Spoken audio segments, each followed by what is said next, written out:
जैन ख़त के हवाले से पहले बता दें ताकि हतमी शक्ल हमें पता चल जाए कि ख़त जा रहा है नहीं जा रहा है, उसके खद्दोखाल क्या है। बिस्मिल्लाहिर्रहमानिर्रहीम। मलिक साहब, शुक्रिया सबसे पहले तो शो में दावत देने का। मलिक साहब, आपके इल्म में है कि पाकिस्तान तहरीक इंसाफ का डे वन से ये 3 मुतालबे रहे हैं। हम पहले दिन कहा कि 8 फरवरी को होने वाले इलेक्शन के ऊपर जो है एक कमीशन बनना चाहिए, उसका जो है मंजर आम पे आनी चाहिए हर चीज़।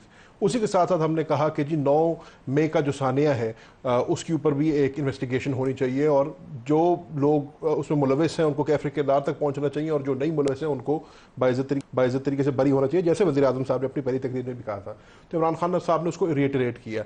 तीसरी चीज़ उन्होंने उसमें ऐड कर दी है कि क्योंकि कमेंट किया ऑनरेबल जज साहबान ने और उन्होंने बात किया, कहा, मुतालबा किया कि आपको जाकर सियासी गुफ्तगू करनी चाहिए, तो पाकिस्तान तहरीक इंसाफ तो पहले भी इस चीज़ की कायल रही है। हमने कहा है कि 3 जमातों को छोड़कर हम हर जमात से बात करने को तैयार हैं। अब ये शर्त हट रही है 3 जमातों वाली। नहीं, उसके भी पीछे एक मंतक था ना सर। लेकिन अब आप जा रहे हैं पीपल्स पार्टी और नून लीग से भी बातचीत करने। बिल्कुल, अब ये नई चीज़ है। नहीं, वो सर देखें लॉजिक क्या था उसके पीछे। उसके पीछे अब के पीछे क्या लॉजिक सर, मैं वो बताऊंगा आपको, तो अगली बात बताऊंगा ना। ठीक है। उसके पीछे पहला लॉजिक ये था कि ये 3 जमातें वो हैं जो हमारी नज़र में बेनिफिशरी रही हैं इस फॉर्म 47 की हुकूमत के।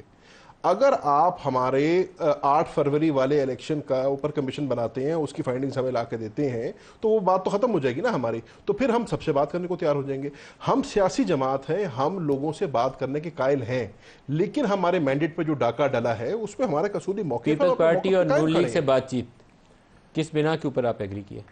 इस बिना पे कि आप हमारे 8 फरवरी वाले इलेक्शन के ऊपर एक कमीशन बनाएं और दूध का दूध पानी का पानी हो, लोगों को पता चले कि ये हुकूमत तो कैसे। ये बात तो आपको पहले दिन पीपल्स पार्टी की एक टीम, नदीम अफजल चंद साहब, उन्होंने दावत दी थी कि हम करेंगे सारी बातें। आपने कहा था पीपल्स पार्टी और नून लीग से बातचीत ही नहीं करेंगे, क्योंकि सर हमारी एक स्टेटेड पोजीशन है उसके ऊपर। अब आपकी पोजीशन क्यों बदल गई? हमारी पोजीशन नहीं बदल रही है ना, हमारी पोजीशन आज भी वही है कि हमें 8 फरवरी का जवाब चाहिए। लेकिन अब आप नून लीग से और पीपल्स पार्टी से बात करके जवाब, अगर हमें 8 फरवरी का जवाब मिलता है और वो तसल्ली बख्श जवाब होता है, हम बिल्कुल बात कर लेंगे। हमें बात करें तो जबरदस्त है, ये नई चीज़ है जी।